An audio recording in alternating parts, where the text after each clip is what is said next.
Hello everyone and welcome back to my channel. So my name's Katie and today we're doing a very rare video for me and we're doing an unhaul, and this is my very first unhaul ever, shocker.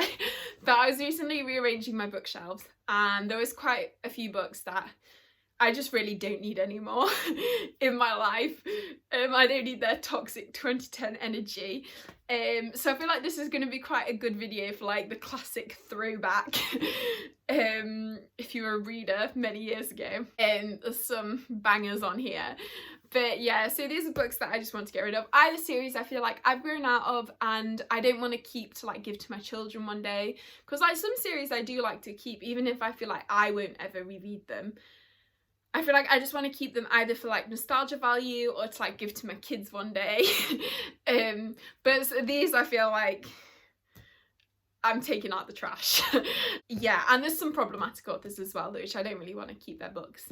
So yeah, so the first series we have the Match series by Ali Condé, which I feel like I remember actually liking these, or I remember really liking Matched, and I feel like I bought Matched because I heard about it. This was like the only like booky channel I ever watched, and it was, I think, Elle Fowler. She was like a beauty guru, but she used to do these like, was it glitter gossip or something, these like book videos anyway, and that was where I got like my book recommendations from back in the day. So I feel like she talked about Matched maybe in one of those, so I got it and then got the rest of the series. And I remember, I think I liked Matched. Wait, I'm just gonna read the synopsis because this is a fun video. So on her 17th birthday, Cassia meets her match. Society dictates he is her perfect partner for life, except he's not. In Cassia's society, officials decide who people love, how many children they will have, where they work, when they die. But as Cassia finds herself falling in love with another boy, she is determined to make some choices of her own, and that's when her whole world begins to unravel. Such a classic. It's like a YA dystopian, and I feel like I don't need these in my life anymore, but also I'm kind of tempted to reread Matched just for like to see how bad it is, but also I don't really want to put myself through that. And reading the back, it was only $6.99. Those were the days. I remember when like YA books used to be $5.99 and now they're $7.99. Showing my age here, but yeah. And adult books are always like $8.99. That's full price anyway. Getting rid of these. And also along similar lines we have the last two Requiem and Pandemonium books from, what's the first one called? Delirium series. I think I have Delirium on my Kindle, so I can't get rid of that one. I actually quite like these covers though. How much are these? Yeah, these are $6.99 as well.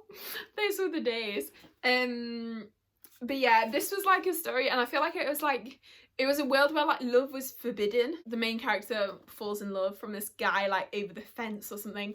But I actually remember the second one. I really like the second one because there's this new character called like Julian or something. And I can't remember his, I think it's Julian. And then I remember at the end, he like, the old love interest like comes back in and like it's all very dramatic. But yeah, I just don't really have any interest in these anymore. I feel like they were definitely a product of their time. I guess this cover's cool, but I'm not sure about that one. Yeah, I don't think I'm ever gonna reread these, so goodbye. And next we have some John Green books, but actually I feel like this one, Turtles All the Way Down, I might keep. I think I've just accidentally got it in with my other John Green books, but I actually quite like this one for like the anxiety stuff. I don't know, I think it's interesting, but I don't think I'm ever gonna keep or reread Will Grayson. I think that's quite a bad book, to be honest.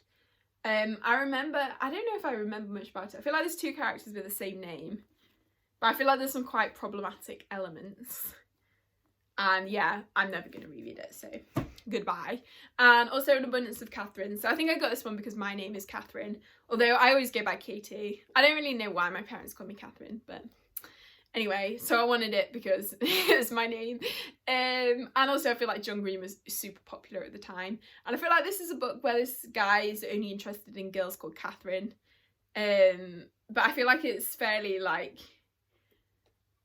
male gazy almost, not even male gazy, like teenage male gazy, which is even worse. So yeah, I don't really need this one anymore.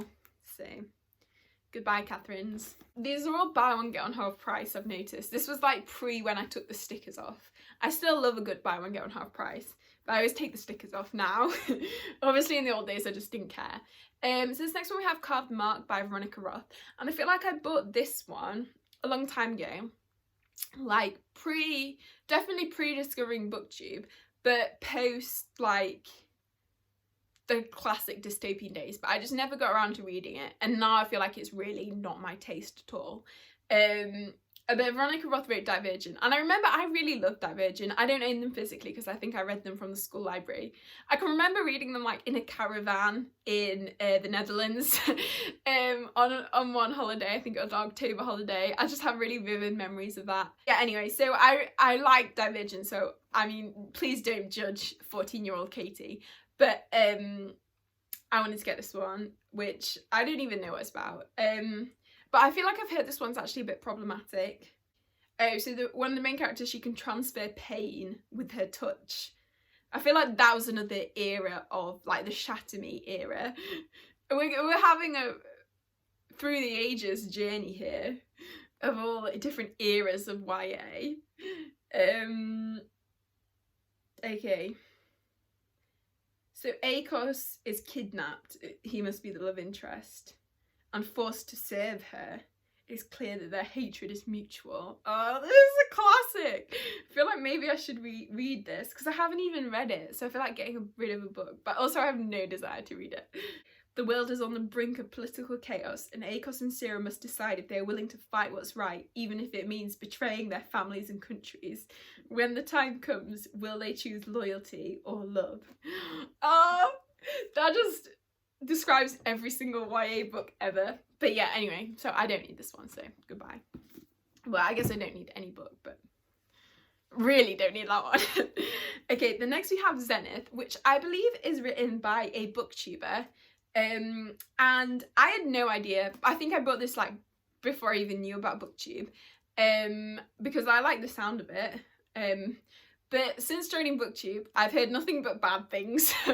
So I don't really have any desire to read it anymore, because I feel like the synopsis sometimes gives you quite misleading information. And I feel like I've read so much good sci-fi since then that it's gonna be terrible.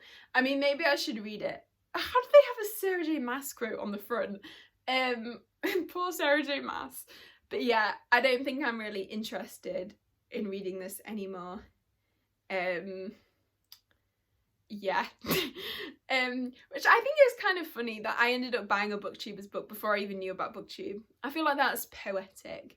But yeah, since being on BookTube, I've heard about this and now I no longer want to read it. So yeah. So the next we have a couple of Rainbow Rowell books, and I think she's a fairly problematic author, and also I don't feel like I'm ever gonna reread these or really have any desire to, but so I don't really want to keep them. We have Attachments, which I can't really... Oh yeah, this one, I feel like it's this guy that reads these email exchanges between these two women at work, which is kind of low-key creepy now that I think about it. Yeah, I'll read the synopsis. It's 1999 and the internet is still a novelty. At a newspaper office, two colleagues, Beth and Jennifer, email back and forth, discussing their lives in hilarious detail, from love troubles to family dramas, and Lincoln, a shy IT guy, responsible for monitoring emails, spends his hours reading every exchange. My creep radar's going off. At first their emails offer a welcome diversion, but the more he reads, the more himself finds himself falling for one of them. By the time Lincoln realises just over head over heels, it's too late to introduce himself. After a series of close encounters, Lincoln eventually decides he must follow his heart and find out if there's such a thing as love before first sight. Okay, this definitely sounds like weird, and I remember reading it and I must have liked it, but I can't remember how it ended up, but like, yeah, not sure about that one, so goodbye. Oh, what's this? Oh, something just fell out, and this was, I used to work in a fruit shop in sixth form, And this was one of the like cards with the price on. Oh, so much nostalgia. Just came roaring back. Oh, I used to love making those cards. Okay.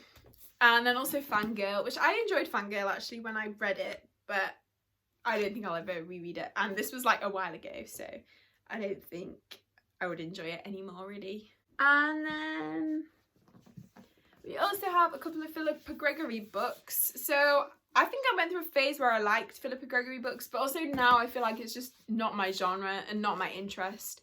So I don't really have any reason to keep them. I guess I could keep them for like future children, but also I feel like they just take up space on my shelves that we don't have room for. So we have to be ruthless. I'm not very ruthless because I tend to only try to buy books that I want to like keep. I mean, I could be more ruthless with getting rid of things, but also you just never know when you might get the like urge to reread a book. But these ones I'm like definitely sure I'm never gonna reread.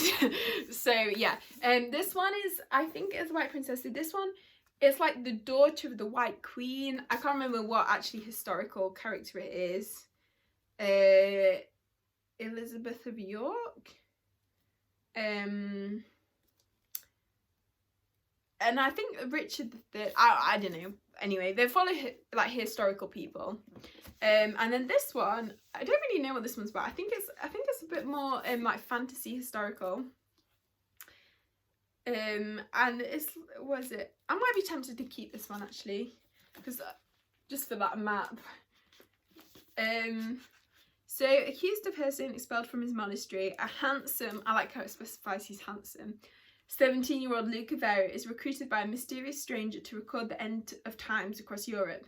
Commanded by sealed orders, Luca is sent to map the fears of Christendom and travel to the frontier of good and evil. 17-year-old Isolde, a lady abbess, is trapped in a nunnery to prevent her claiming her rich inheritance. As the nuns in her care are driven mad by strange visions, walking in their sleep and showing bleeding wounds, Luca is sent to investigate, and all the evidence point Isolde's, I can't say that name, criminal guilt. Outside the yard, they are building a pyre to watch her burn for witchcraft.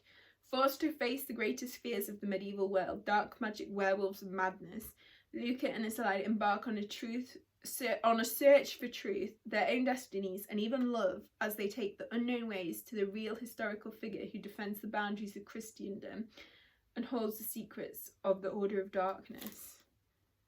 That actually doesn't sound too bad, but also I feel like I'm not going to read it. So I have read it in the past. Don't remember a thing about it, but yeah, the powerful woman on the cover. But anyway, so that's the unhaul.